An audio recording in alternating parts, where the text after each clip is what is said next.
मी महेश्वरी रमेश लांडे. मी PhD करत आहे. आदिवासी कवितेतील स्त्री जाणीवा हा माझा PhDचा विषय आहे. त्यामध्ये मी सर तुमचे 2 कविता संग्रह निवडलेले आहे. त्यानिमित्ताने मी तुमची मुलाखत घेऊ इच्छिते.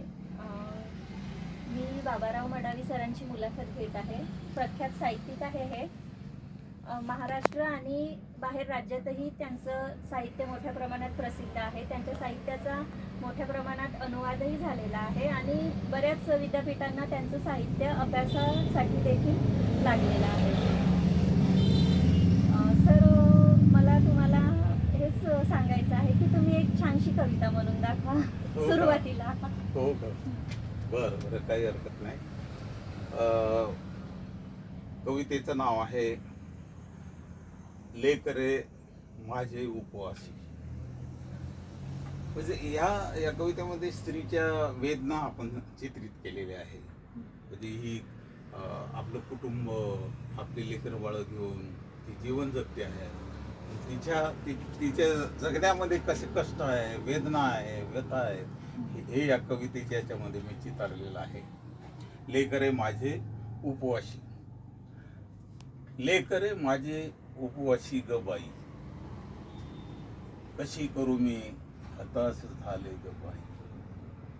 लेक रे माझे उपवासी ग बाई, कशी करू मी हताश झाले ग बाई.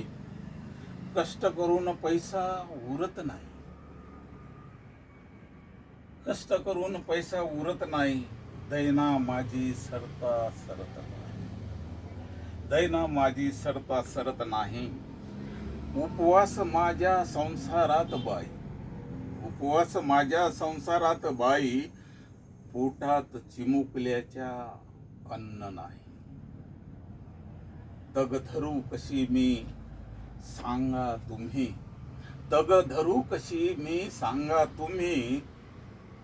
जाऊ कुठे जीव घाबरला बाई, जाऊ कुठे जीव घाबरला बाई. वनवन जीवाची सरत नाही, वनवन जीवाची सरत नाही. घाम गाळूनही सांज पुरत नाही.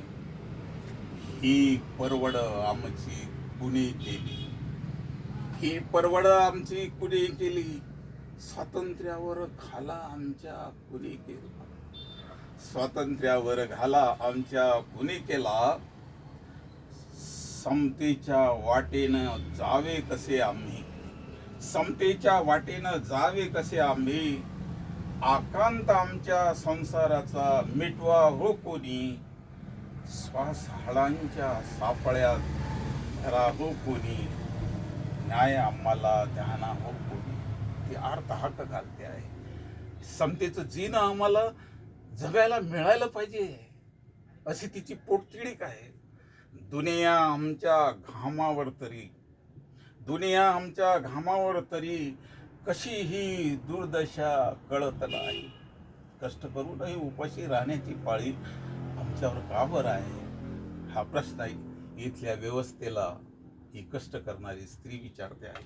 दुनिया आमच्या घामावर तरी, कशी ही दुर्दशा कळत नाही. कसे शोधू हक्काचे जिने, कसे शोधू हक्काचे जिने. कोणी लपविले काही कळत नाही. मी एकटी निघाले आता लढाया. आता ती संघर्षाची भूमिका घेते, कारण या साऱ्या व्यथा वेदना ती भोगत असताना या देशातल्या लोकशाहीचे श्वास, या देशातलं स्वातंत्र्य, समता हे सारं तिला उपभोगायला मिळालं पाहिजे. म्हणून ती मी एकटी निघाले आता लढाया. नका रोखू जाऊ द्या पुढे पुढे. हाल जीवाचे लेक रे उपवासी. जाऊ द्या पुढे पुढे, जाऊ द्या पुढे पुढे. अच्छा. धन्यवाद.